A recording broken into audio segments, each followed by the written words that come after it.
Бабушка Тамара однажды сильно заболела, и ее внучка, тоже Тамара, 18-летняя питерская студентка, отодвинула все дела и примчалась спасать бабушку. Доживала бабушка в 30 километрах от Москвы, в выцветшем деревянном домике еще до военной постройки.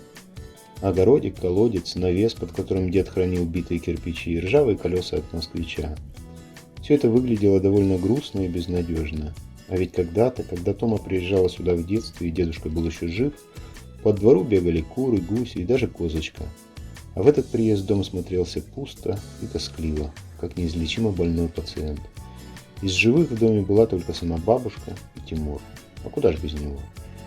Тимур был огромным серым волком, но, по счастью, волком он был не слишком породистым, поэтому считался собакой. Бабушка Тамара пыталась бодриться, встречая дорогую гостью, но получалось плохо. Даже Тимур не выглядел орлом, чего с ним раньше никогда не бывало. Обычный затравленный серый волк. Вот в былые времена Тимур производил неизгладимое впечатление. Он вел себя так, как будто весь дом был переписан на него, и бабушка с дедушкой были нужны тут только, чтобы подливать воду в миску, да накидывать сахарные косточки. Тамара сходила в ближайший магазин в километре от дома, накупила лекарств и всяких вкусностей, напоила бабушку чаем с малиной, уложила в постель и начала хозяйничать по дому. Ну, точнее, выбрасывать мусор, испорченные продукты, а бабушка только ойкала. «Тамарка, а хлеб? Ну, хлеб куда ты понесла? Бабуля, он же позеленел». «Батюшки, да беда какая, позеленел. Ну, так срезать немного и все. Нормально ведь хлеб». «Бабушка, а как часто ты в магазин ходишь?» «Ну, летом раз в 2 недели, а если погода хорошая, нормально себя чувствую, то и каждую неделю иду.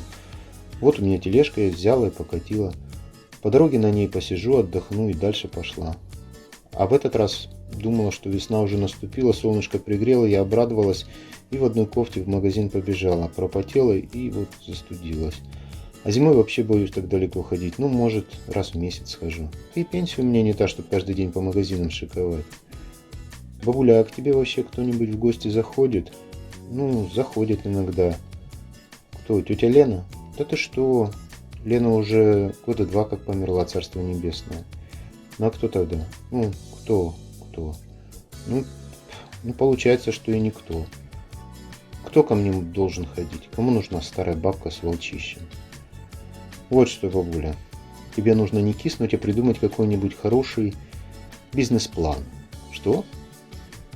Ну, бизнес-план. Я в универе такое изучаю. Представь, каждый человек может для себя придумать и организовать какой-нибудь посильный бизнес. Главное придумать бизнес-план. Томочка, ты видишь, в каком я состоянии? Какой мне бизнес? Мне 80 лет. Я со дня на день ноги протяну. Ты хоть Тимурку не бросишь, если что? Перестань. Слушай, а может тебе торговать чем-нибудь простеньким? У тебя же трасса за забором, да и автобусная остановка вот тут под домом. Чем торговать? Собой?»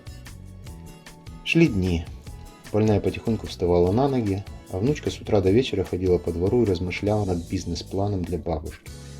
Однажды часов в 6 утра Тамару разбудил вой волка. Лаять он не умел, а выйти ворчать — это с полоборота. Глянула Тамара в окошко и увидела Тимура, стоящего на крыше будки.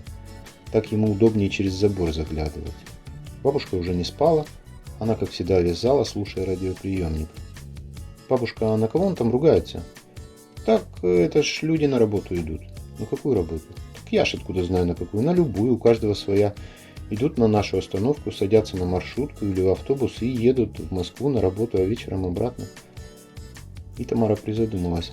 «Бабушка, а что это за люди? В смысле, откуда они все идут?» «Как откуда? Наши, это деревенские. Ты знаешь, там за озером дома.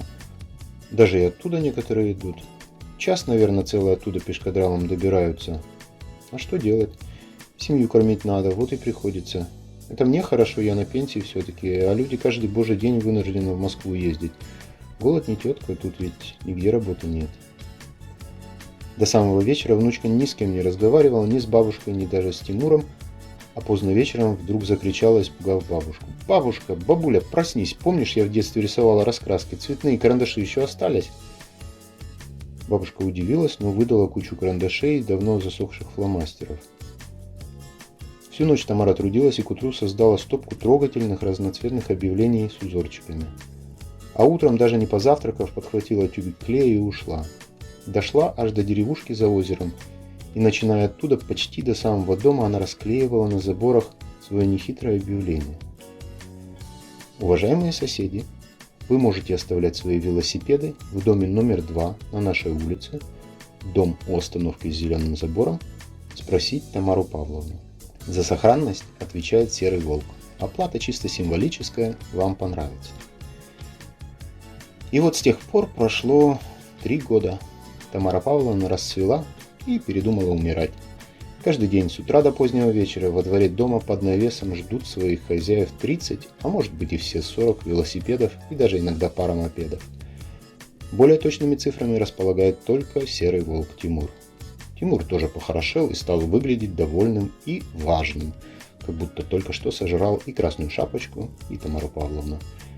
Тимур всегда стоит на приемке и на выдаче, обслуживает людей быстро, вежливо и корректно. Он никогда не выпустит из двора клиента с чужим велосипедом.